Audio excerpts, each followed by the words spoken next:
Well, I just made one of the biggest rookie mistakes that I haven't done in, I don't think ever. Hey guys.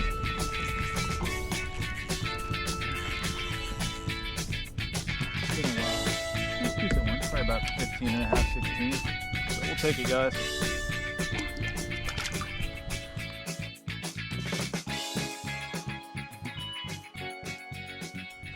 Alright guys, welcome back to the channel.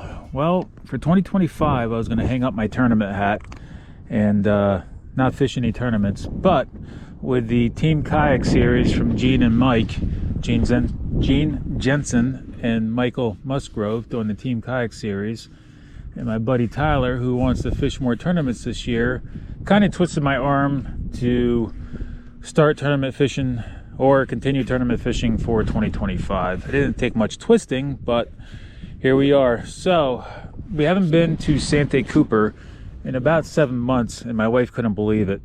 And I looked back at my videos, and yes, the last time I was here was about 7 months ago. It was for a kayak bass fishing trail series.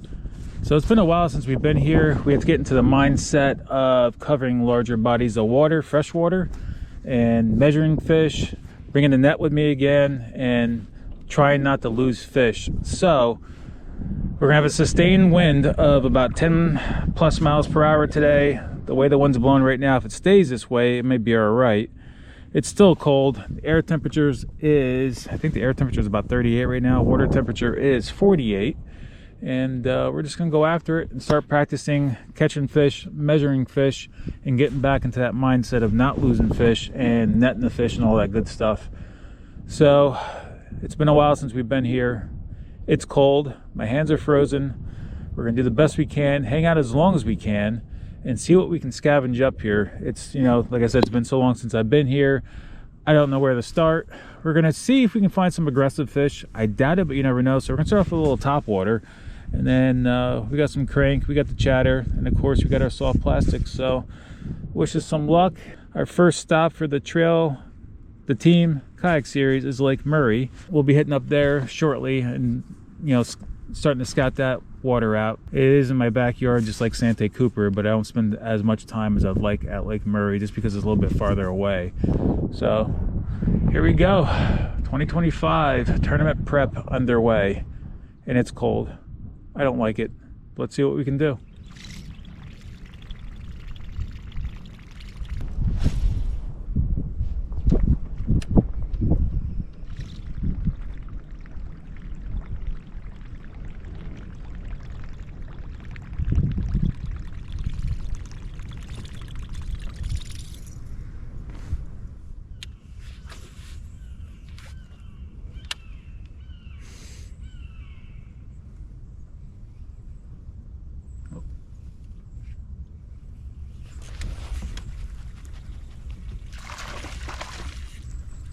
Guys, fish on.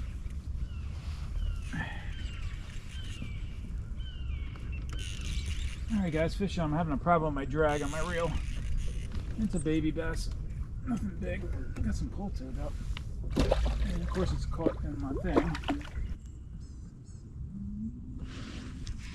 And he's barely, and he came off. See, now if that was a tournament, that would have sucked. Problem is my drag is messing up on my reel, and it's actually pretty frustrating. That's why I couldn't get him in, and didn't get a good hook set. But it makes me feel good that there's fish here. I've been trying to get this drag to work, but I might have to change reels for this. If I had to guess, that was probably about a 14-inch fish, nothing huge. At least there's something here. Try to continue using this reel. If not, I'm going to have to change it up. I just did a recent video about the Baits reels, and had an issue before on another reel. They replaced it, so it seems like I'm going to have to do the same thing again. And yeah, like I said in previous videos, it doesn't make a difference if you have a $50 reel or a $400 reel. You can have issues with any of them. It's frustrating, but I mean, Baits has always been good with their warranty. A little frustrating that I got 2 of their reels giving me issues, and the problem is, last time I felt like something internally gave way when the bearings broke loose, and this time I'm having a problem with the drag. I'm hoping it was engaging. See, it's there a little bit engaging. hoping I can keep that engaged. See, then it just stops working. So use it and just try to keep pressure on that fish. If not, I'll just change up and change out reels on this rod, because the soft plastics is probably going to work around these cypress trees. All right, guys, well, at least we got some action, even though I didn't get it to the boat. And I know this is probably one of the few weekends I'm going to be able to get out, because after this it's going to get warm, of course. Then it's going to get cold back down into the 20s. So I'm not going to suffer through that temperatures to practice, but just trying to get out here as much as we can. You know, that's our weather down here. It'll be cold, then it'll be 70, then it'll be cold, then it'll be 70. So we're going to take advantage of today as much as it's not super warm. And I know these wind chills right now are pretty cold. My hands are hurting. Hopefully we get a little bit of sun up here soon, and we can warm up a bit to be able to manage staying out here. I know the topwater bite probably wouldn't have been the best way to start. That produced nothing, which I kind of figured, but I figured it's just worth a shot. See if I can get some aggressive ones in an area where I usually get the topwater bite. But right now we're just working some soft plastics, the fatties from Z-Man along the edge here. We're gonna probably try the crankbait in some deeper areas. Probably the chatterbait with a trailer too. Probably like a minnows trailer on a chatterbait. But we're just gonna try to stay as protected as much as possible and be able just to practice. Now, if this is a tournament, I would deal wherever I had to go find them. But being this ain't the tournament, we're just practicing, just getting back into that groove, trying to find them. But I'm also not going to suffer and go out in the main body of water and deal with the wind and more cold temperatures. I just want to see if I can find them back here where I'm a little protected and be able to enjoy somewhat of a day on the water here. As much as I didn't want to waste time, I am going to change reels up and be down a reel / rod today, just because I don't want to lose another fish. I just made one of the biggest rookie mistakes that I haven't done in I don't think ever. Changing from more or less saltwater to freshwater here. Guess what I forgot to bring with me today is my 12-pound leader that I normally use. So I gotta try to make this little bit of leader I have left work, because I will not tie straight braid to this lure to my soft plastics unless I really have to, but I'm sure that'll hurt the catch ratio. Yeah, today is not starting off too great this morning. I got a little bit of leader tied on my spinning rod for a Senko setup, which I don't think I'll be using today, but maybe. We are very limited on fluorocarbon leader.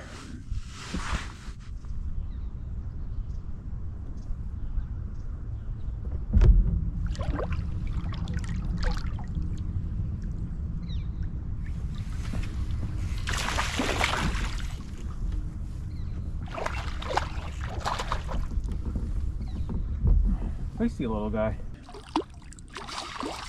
Feisty. Another small one. Another small one.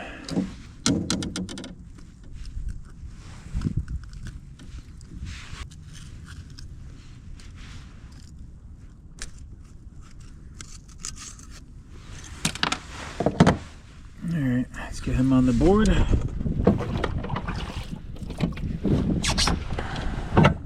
Still got what it takes to do this.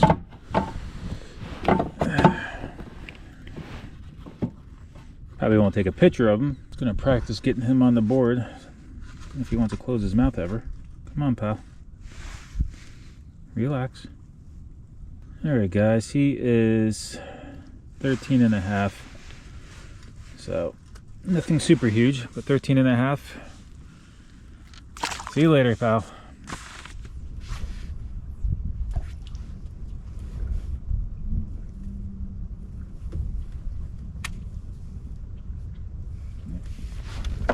All right, guys.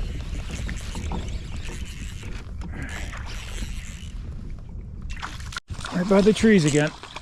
Man, they're feisty this morning, huh? Feisty little guys. He's a little bit better. Definitely in weight. I should be using my net. Let me get used to using my net here. It's been a while. That's a decent one. It's probably about 15.5, 16. For sure. Definitely got some fight to them though for little guys today. I guess we're just getting those, trying to fatten up for the winter here. All right, see what we got here.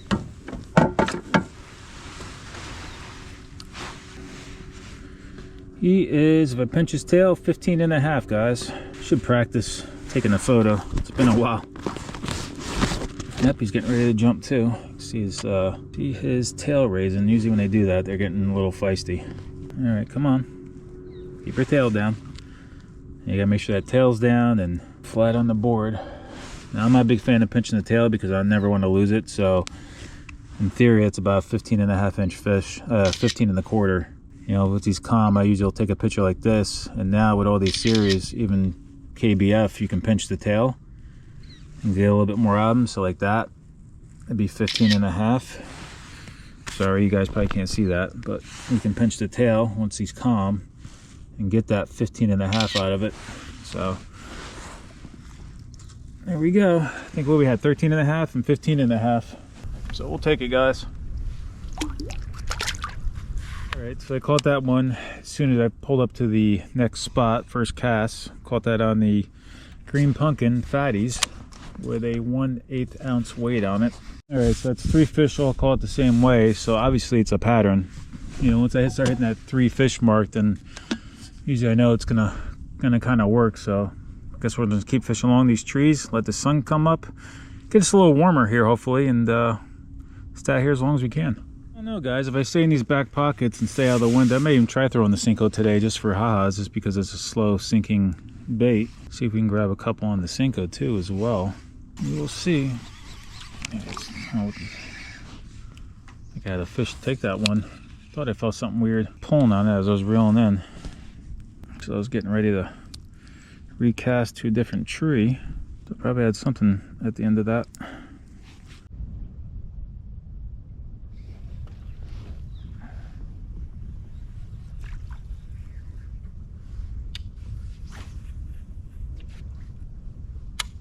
Your main thing in tournament fishing is just staying calm.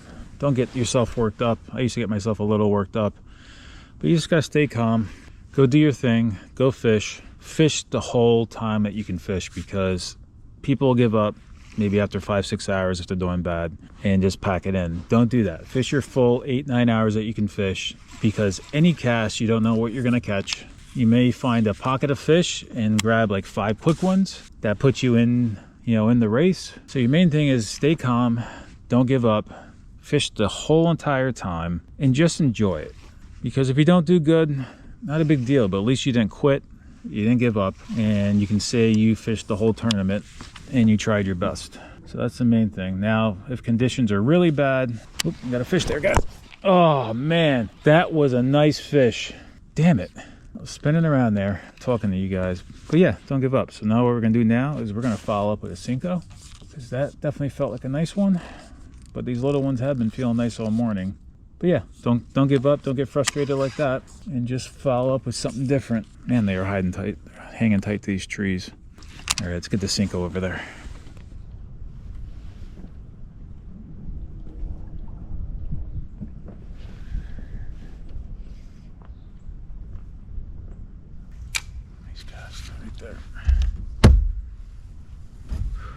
All right, then come back after the Cinco. But like I was saying before, you gotta stay calm. Don't get frustrated, just like that. I've lost 2 fish today so far within a probably 30-minute period.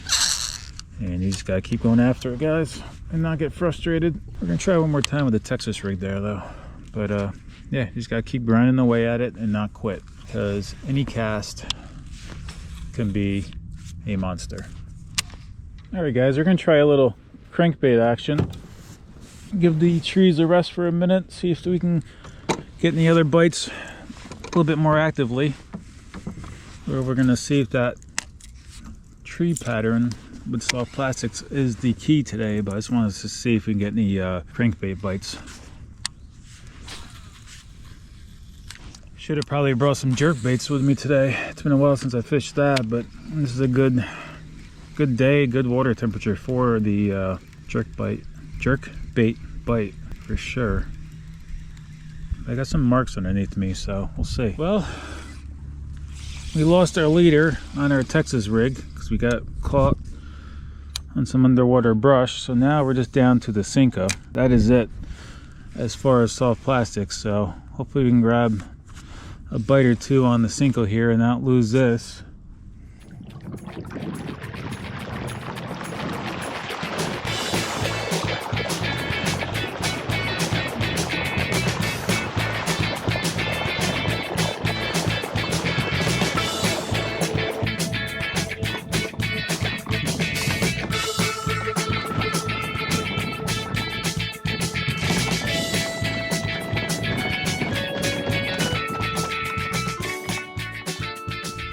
Alright guys, well, I learned a very valuable lesson today, and that is make sure you have all your important gear with you, and fishing line is one of the most important things. The problem is I have OCD, so when I get home I usually clean out my black pack and put everything away to do an inventory and all that stuff with my soft plastics, and I always take out my fluorocarbon. Well, I don't think I'm ever going to take out my fluorocarbon, whether it's for saltwater or freshwater. I think I'm always going to leave it on my boat at all times. This way I won't forget it. That's the first time I think I've ever done that, but today, unfortunately, it hurt us big time because I lost all my usable fluorocarbon and couldn't keep fishing the soft plastics the way I wanted to. And I did do some chatterbait and stuff along the trees as well, but I didn't put you guys through that pain and agony of me just casting, and catching no fish. We're ending our day. It was 3 hours. We got 2 fish to the boat. We lost 2 fish, and one was because of the drag on my one baits reel. So that's one thing we're going to take care of when we get home, is to start the warranty process for that reel. My wife's like, really, another baits reel? That's my second one that I have to do a warranty on. No biggie, they usually take care of me. We'll see how it goes. I'll let you guys know how that goes, but it is what it is. So it's cold out, so that kind of helps me get off the water a little faster instead of trying to go through trying a bunch of different baits. We are starting our prep. Hopefully it's going to warm up here. It's supposed to warm up here soon, but then it's going to get cold again. But I'm going to try to get out to Lake Murray here soon, and I know my partner for the year wants to get out to Lake Murray to do some scouting and all that as well. So hopefully we'll get a warm day. We maybe will come back out here if things work out. If not, I'm going to try to get to Murray as soon as I can, as long as it's a warmer day. If it's going to be cold, I might have to wait a little bit until I find that warmer day, and I might have to take a day off of work just to go out there, because I'm not going to keep suffering in this weather. We still had fun, catching those fish. They were very feisty today, that's for sure, even though they weren't super huge. So I'm really excited to share how I'm going to be setting up camping this year with you guys. I was going to do the rooftop tent, but that's changed. I did a lot of thinking about how I want to do things, and I changed up how I wanted to do things for camping. So I'm really excited to share that with you guys coming up here in 2025 as well. So stay tuned for that. It's gonna be fun though. Besides the tournament fishing, the regular fishing, the equipment reviews, and all that other good stuff, it's going to be a fun year, and I'm really excited to share that with all of you guys. So if you guys are curious of how I'm going to be setting up my camping for 2025, make sure you subscribe to the channel and hit that notification bell so you guys will be alerted when these videos are coming out, which are going to be coming here soon for our camping setup. So I'm really excited to really share that with you guys. I think it's going to be very cool, cost effective, simple, but also cool at the same time. So that's it, guys. We're going to go warm up. As always, be safe on the water. I'll catch you on the water and see you guys around here soon. All right, thanks for stopping by.